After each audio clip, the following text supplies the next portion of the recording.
Hello, people. I want to welcome you, and we're going to have a little interview here. Danny's got a busy night, but we wanted to get this in, and we're going to do it the best we can. It might be a little bit choppy, but you know what, Danny? Yep. I was trying to understand why you don't like rats, and pretty much you've had a pretty. We'll get into the part that something that happened to you, but rats make all sorts of excuses why they can rat. Now you were near death, and you had an opportunity to rat. Is that accurate? Is that accurate? Yeah, that's accurate. Okay, so I'm gonna put something up that I want you to read. I'm gonna read about Danny, and we can mention the guy's last name because he passed away at Rikers Island. But I'm gonna put this up, people, and I want you to see this. This has to do with what Danny originally went to prison for. This is part of it. It was from Newsday, as you people know, in New York. It says on January 13th, 1986, Daniel Donato Trio and Anthony Rizzo's the name, and one individual robbed a local jewelry store establishment located in Park Slope section of Brooklyn. In the course of the robbery, a George, I don't want to say the last name, was shot trying to call police, according to Detective Ralph Laura of the 75th Precinct. It's unclear how much money or jewelry was taken, if any. The report is pending. It is believed that both Trio and Rizzo have ties to the Colombo crime family. Newsday, June 13th, 1986. Okay. So there goes anything where people say, oh, how do we know this guy knew anything about the Colombo family? For some reason, this detective actually thought you were part of the Colombo family. Would you say that's right, Danny? Yeah, that's an accurate statement. And you can only use your imagination on why. I'm not going to dwell on that. You believe me, you believe me. You don't, you don't. It's perfectly fine with me. And the gentleman that you were with, Tony Rizzo was his name? Anthony, yeah. And he passed away when?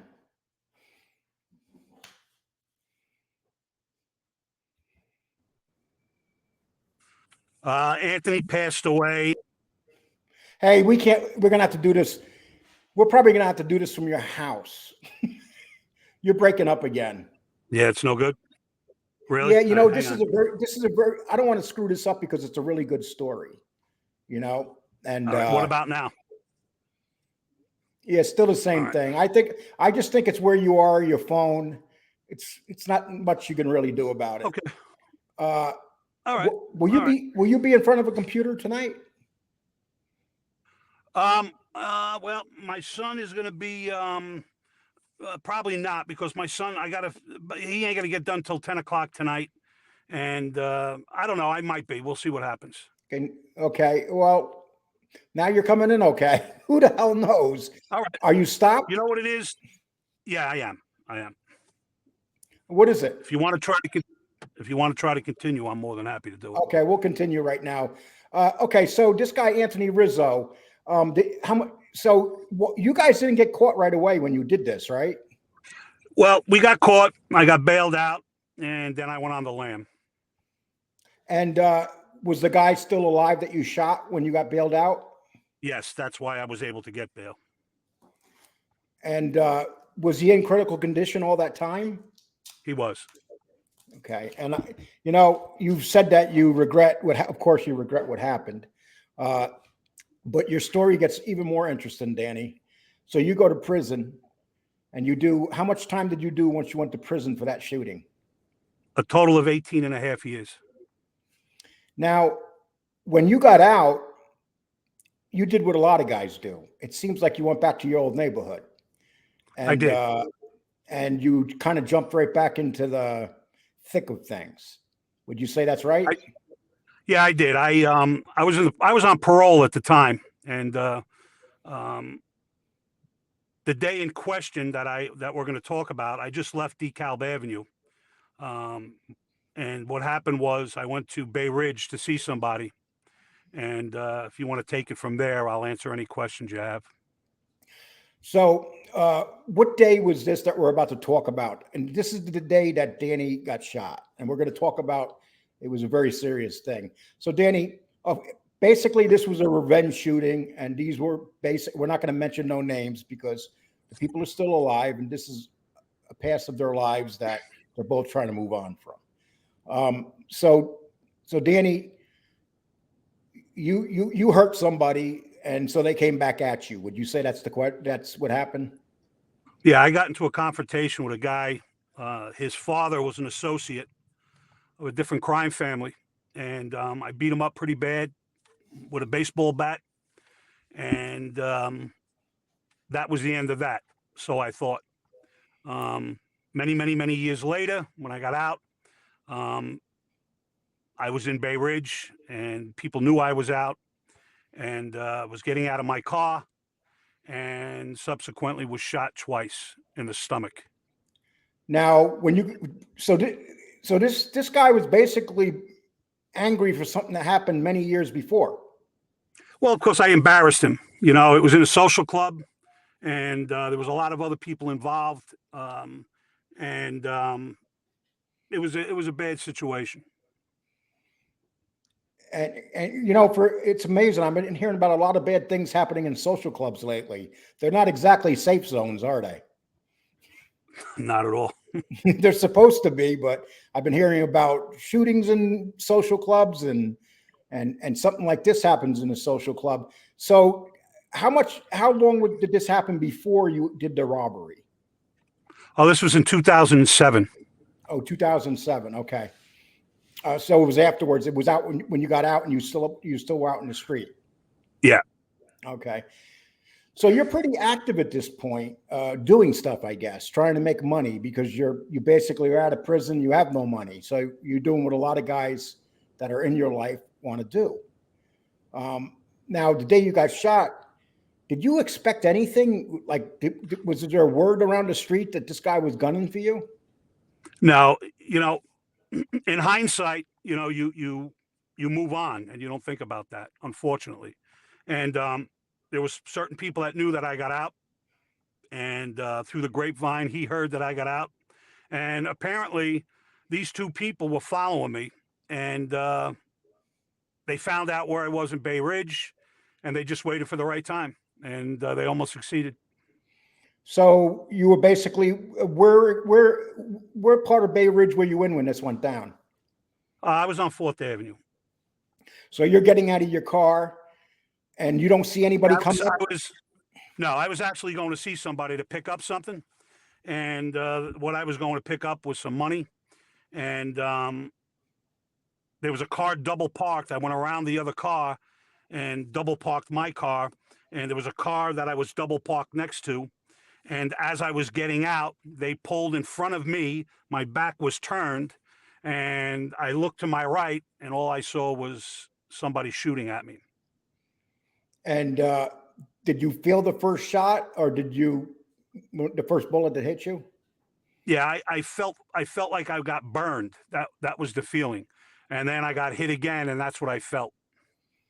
And they both hit the front of your stomach? Yeah, one on the side and one below my belly button. I was in the hospital. They brought me to the Lutheran Medical Center. I was in there for almost 60 days. I had a catheter, a shit bag. I was in bad shape, man. So what condition were you put in when you first arrived at the hospital? I was critical. I even coded in the ambulance. And and this is the thing we talk about. Something like this, so horrible that happened.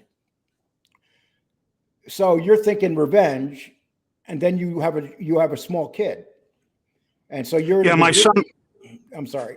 My son was 3 years old at the time, so I had a decision to make. Do I seek revenge because I know who did it?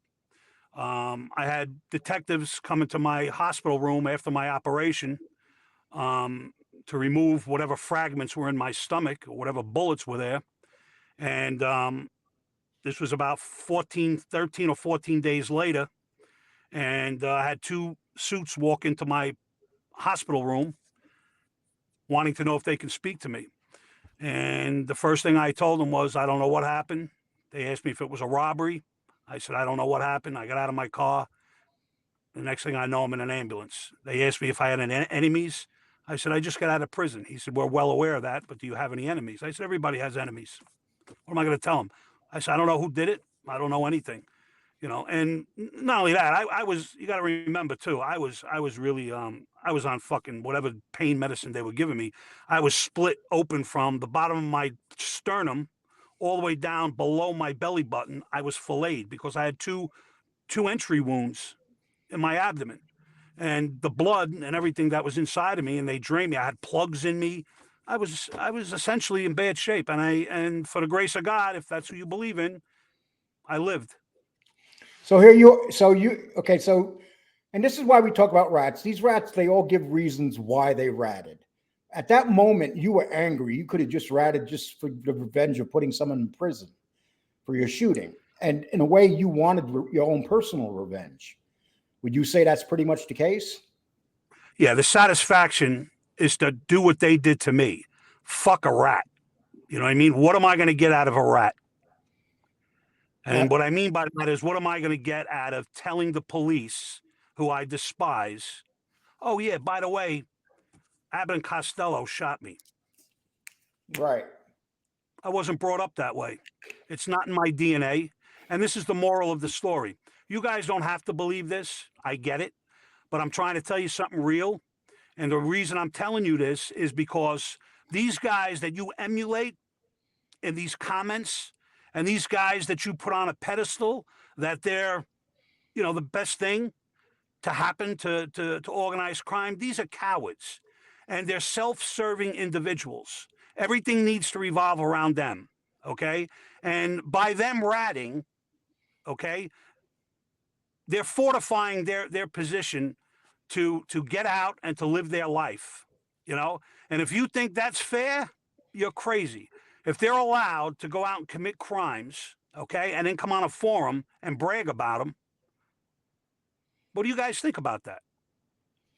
And it's kind of, when you talk about this too, it's like most of these guys on these platforms, they've never been shot. They don't talk about taking a bullet. They don't talk about going to prison for committing some a jewelry robbery and someone being killed in it. That's what really happens in the street.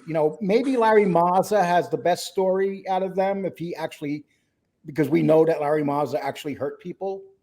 But these other guys like Jimmy Calandra and Leto and these guys, I mean, it's a whole different ball game here. I mean, you're talking about, you had the opportunity to get revenge by snitching, and a lot of people would have taken that. And then you have these other guys saying, "Well, he killed my best friend," or they always blame it on somebody else. Look, I see things differently. And listen, you don't have to believe me. You don't have to even consider what I'm saying. But just think about this for 1 second.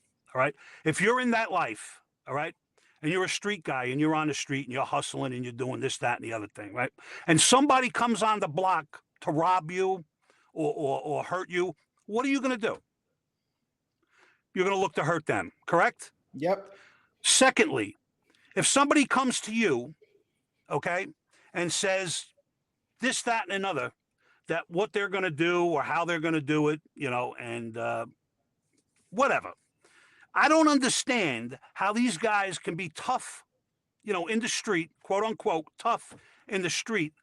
But when they're handed a 50-year sentence, they fold like a cheap briefcase. I mean, I don't get it. If somebody can explain that to me, I'll listen.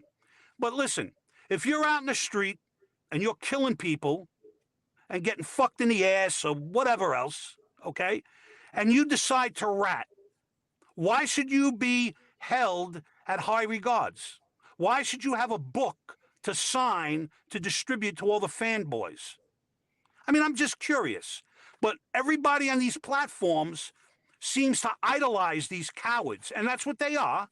Don't make no mistake about it. They are cowards. And they're only in it for their self. That's all they're in it for, is themselves. They don't care about you, me, or the guy down the block. They care about this, and that'll never go away. And they found an avenue to capitalize on that by becoming an informant.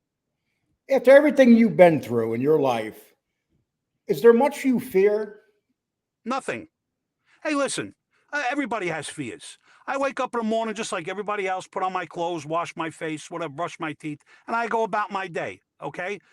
And I'm not a rat, but every day I think about, you know what? Remember when you got shot? I wonder if that's still relevant. I wonder if you're going to come out your driveway and someone's going to shoot you in the head. That's crazy. I mean, to think like that, but you have to. So with these rats that parade around Brooklyn or wherever they go, California, Sarasota, wherever they go, if they have to live like that, more so than me, but if they have to live like that, what kind of life is that? And we're talking this only 14 years ago. This was when you got shot. Is that 15 correct? years ago, right? That's So right. these guys, 15 and years this is ago. what these rats don't realize. They don't realize that a lot of these guys are coming out of prisons. And the guy that held a feeling toward you and harbored that bad feeling because of what happened to him, he waited. Yep. Yep. And, you know, it Legitimate was, tough guy. And I'm not going to name his name, but he's a legitimate tough guy. He's still out in the streets today. yep. And you know, but here's the thing, when you really think about it, now you could have went psycho and wacky after you got shot and stuff. What stopped? That was my plan. That was what my plan. stopped you? What, My son. And I'm not gonna sugarcoat it. If I didn't have him, and I'm not using him as a crutch, if I didn't have him, everything in this world that I hold in high regard, this guy would have been dead. I don't care if I go to prison the rest of my life. It's a macho thing. It's a how dare him thing.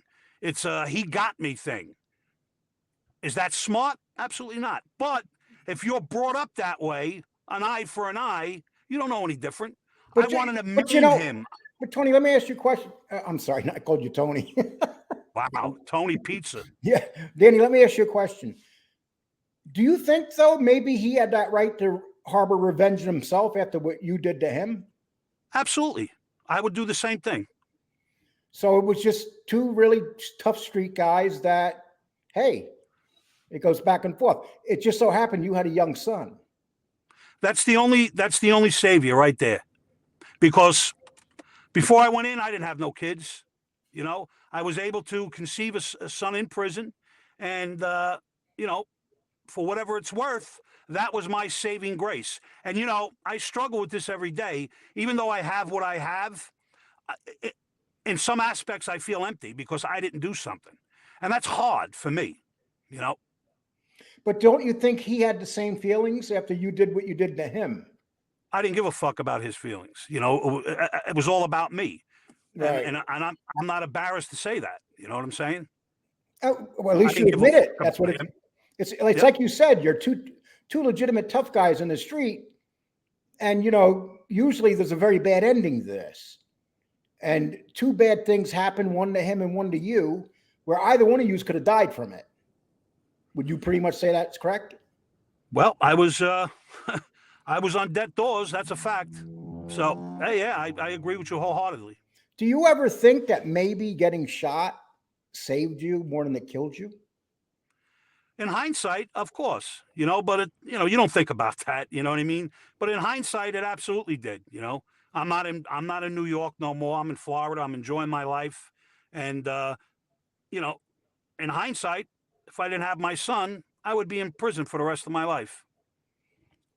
Well, you know, and you know, this is how bad the streets were in New York when people were going at it in these families. Would you pretty much say that? You just Oh, never sure, knew. no doubt. You never knew. Walk out of your house and light a cigarette. You don't even know what hit you. Do you ever feel like maybe this ain't over? Every day.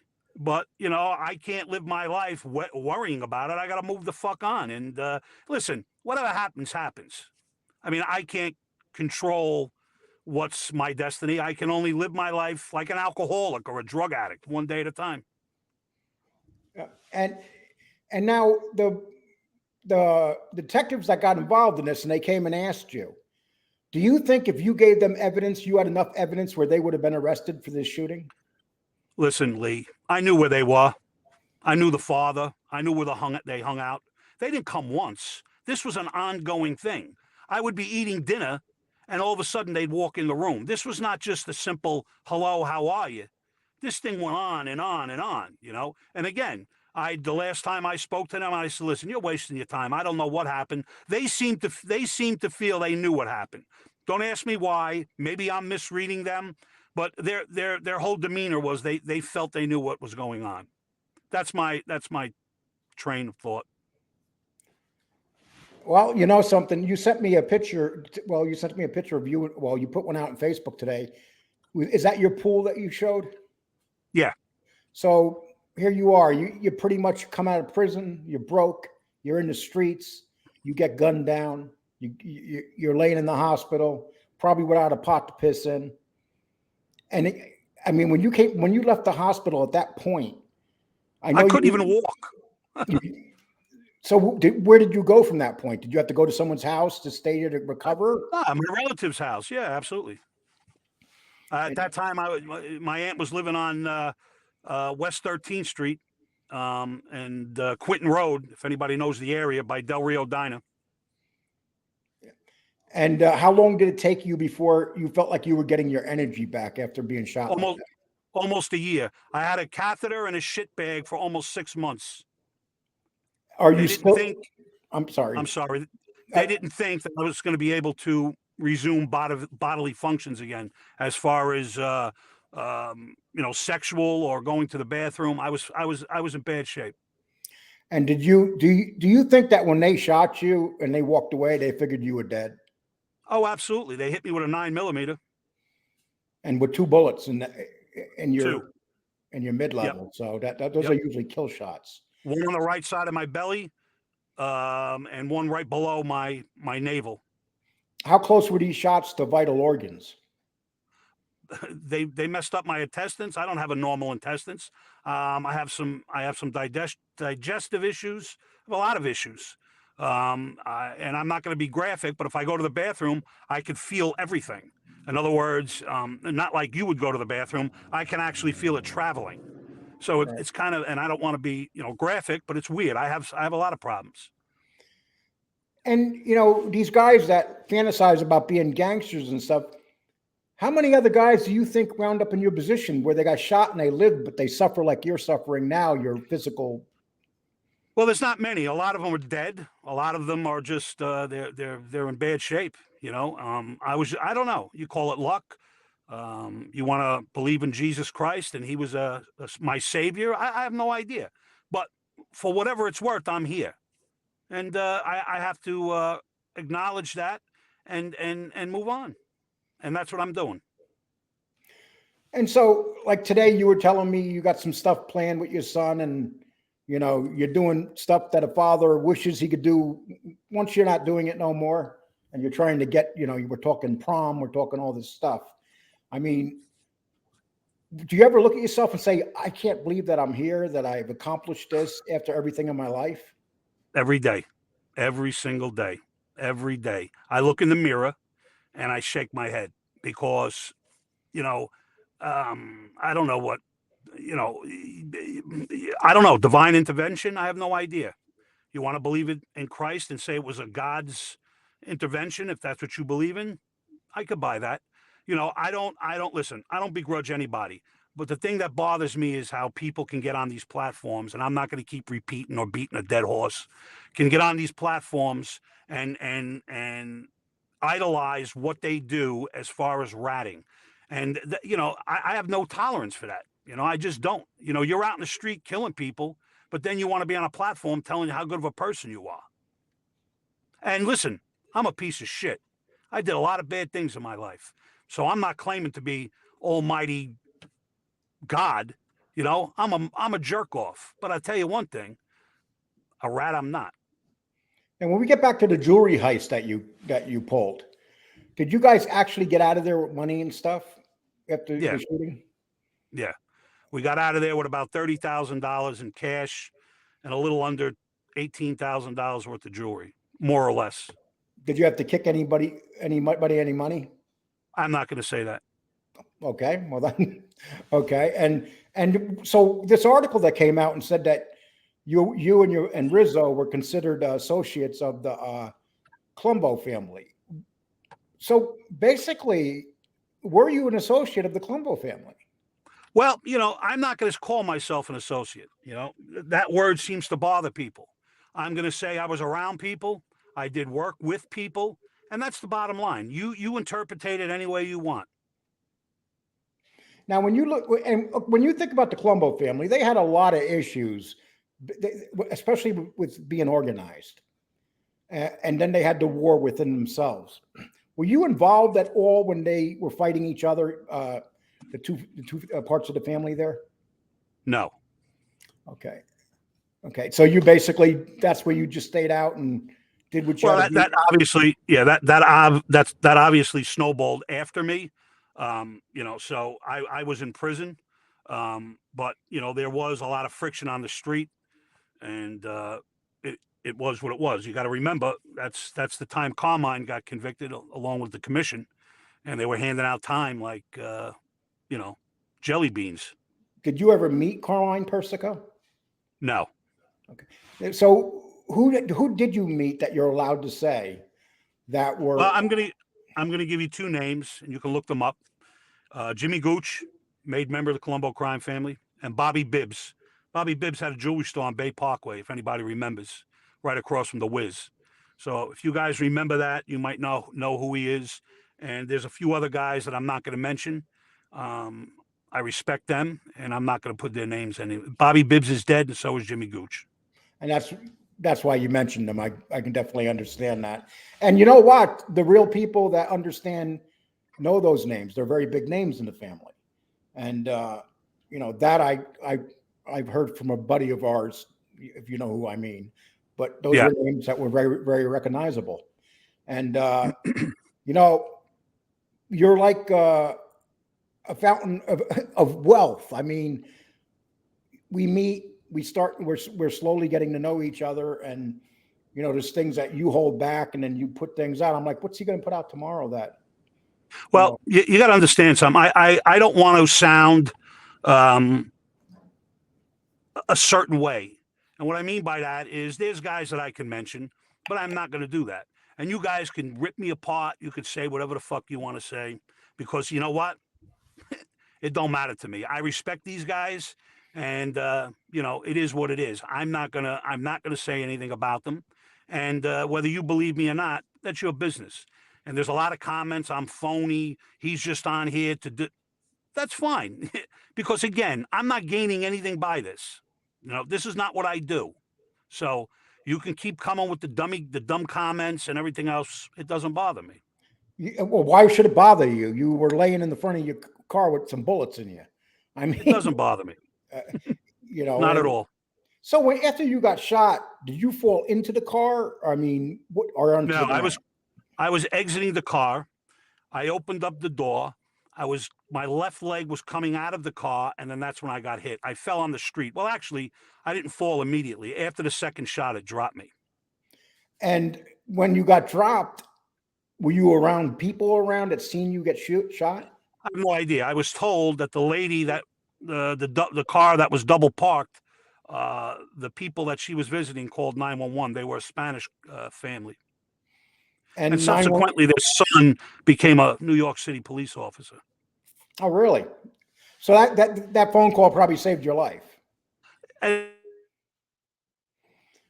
Well, that's a real just the way you describe it. It's a very scary story, and the fact that you're able to be here and give these stories out, which I think is good because people need to listen to this stuff. I mean, these guys out here that are ratting and stuff, there's no bullets in them from what happened to them in the street because half of them are full of shit. Sammy Gravano don't have no bullets in him from the street, yeah, I can't hear you. Oh, you can't? Can you hear me at all? Okay. I'm gonna cut it. I'm gonna cut this off, and Danny, you take care. Have a nice day. Okay. Okay, people. I'm sorry about that. He was having trouble out there in Florida, but I wanted you to see that. This is going to be a half-hour video, but so when these rats make up stories about why, Danny, I'm going to finish this off right now. No, no problem. It's not your fault. You gave me plenty. Take care, my man. Have fun tonight with your son. Okay, people. Uh, so pretty much what it comes down to is this. You got these rats over here making all these stories and excuses. Why? Danny Trio was gunned down, left in the street to die. And he went to the hospital and still would not rat. And these guys think they're tough guys. My advice would to them would, you're not a tough guy. I mean, Danny's not somebody that you should start insulting or get stupid about.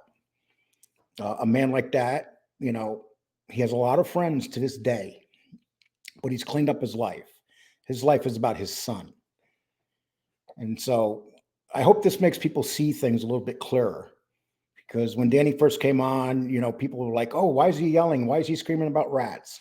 This is why, people. These guys that all ratted, they ratted because they were scared and they wanted to blame somebody for why they ratted. Whether it's Anthony Spiro or whether it's somebody in the Colombo side of the family with Mazza, Francis, I mean, we know how much he ratted. Sammy Gavano, it's John Gotti's fault. And let me tell you something. Like you'll hear people say, oh, Peter Gotti was a weak leader. Or you'll say John Gotti was a bad leader. But you know one thing all three of those Gottis have that most of these rats don't have, all these rats don't have? They all did time. They all did big time. And whether it's Peter Gotti, Gene Gotti, or John Gotti, you know what they all have in common? They did big time and they never ratted. So let's take that into effect, people. I just wanted to share that with you. I hope you liked this video. I wanted to make it a little bit longer, but being that Danny had some issues today, he was busy tonight anyway. Just wanted to give that to you. And please sub, like, hit the reminder button. We're going to have lots more stories from myself and Danny. Danny and I will be doing a live tomorrow. I'm not sure what time yet. We'll be putting it up, but it's probably going to be about 3 o'clock Eastern time. We're going to start doing a regular Friday show. Danny and I have become friends. This is a big, and he's become a big part of this show.